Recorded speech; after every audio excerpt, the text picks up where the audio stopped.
Hello, xin chào tất cả mọi người. Đó, hôm nay là ngày 16 tháng 5. Mình lại có chút thời gian là quay hai con gà cho mọi người xem nhé. Đó. Như là con gà trống F1 tơ. Còn đây là con máy FX rồi. Con này chuyên mùi thôi mọi người ạ. Con này nó rất là thuần nhá. Con này. Con này F1 thì nó thuần như vậy thôi. Ok. Đó mọi người ơi. Gà F1 nó chỉ thuần như vậy thôi. Quá thuần luôn. Con này rất béo nhé mọi người nhá. Béo lắm. Có khi nó còn béo hơn cái con ở trong rừng các mọi người ạ. Đây lông đuôi đây nhá. Đây lông đuôi đây mọi người ạ. Đây là đang ra đây, lông tơ. Với con ống ở đây. Con này thì bây giờ tháng 5. Tầm tháng 8 tháng 9 là nó gái rồi. Đó. Khi nào gái rồi, gái căng mình sẽ làm lại clip cho mọi người xem nhé. Gà thì thuần như thế rồi mọi người ạ. Trong 2-3 năm qua mình đã nuôi khá nhiều rồi, nhưng mà con này là thuần nhất cơ.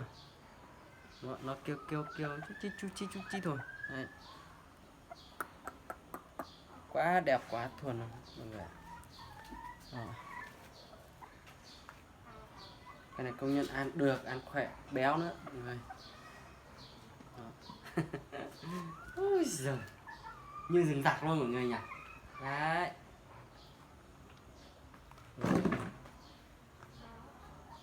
Tơ quá.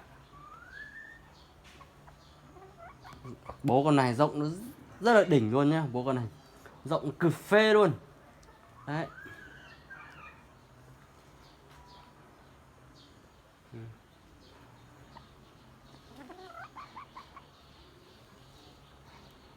Ôi giời, gà thì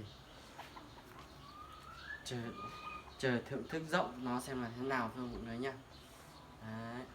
Tâm cho cái đi. Còn con này là chuyên là đi mồi. Đó, con máy này. Máy này ăn khỏe lắm. Nếu mà mọi người đi mang gà đi mua ấy, gà mái ấy, thì mọi người để ý ấy, con nào màu càng to ấy, mặt mũi nó càng đỏ thì con trống rừng nó càng thích nhá. Đấy. Mọi người để ý cái này nhá. Màu nó to quá thì cũng không ổn, nhưng mà màu to như con này, to hơn con này trở xuống, với lại là mặt nó đỏ chót như thế này thì úi giời mọi người ạ. Mang đi rừng đi khỏi phải lo.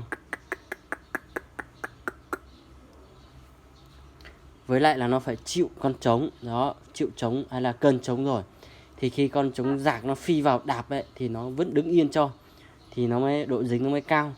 Trường hợp những con trống già, con trống rừng rạc ấy, nó phi vào đạp ấy thì con này, ví dụ như con mồi của mình, con máy mồi của mình chưa chịu trống ấy, thì nó cứ bay linh tinh ra, bay tung tóe ra, thì lúc đấy thì con rừng rạc nó phát hiện ra là không ổn rồi, thì nó lại bay ra. Đấy, nó lại bay ra, hoặc nó lại không dám đạp nữa, thì có khi trượt giò thì nó đi, thì nó lại cứ đứng xa gãy liên tục để con máy nó đi thôi.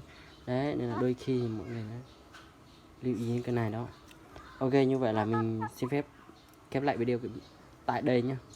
Cảm ơn tất cả mọi người luôn xem và quan tâm. Mọi người nhớ đăng ký ủng hộ kênh của mình để đón xem các video mới nhất nhé. Bye bye.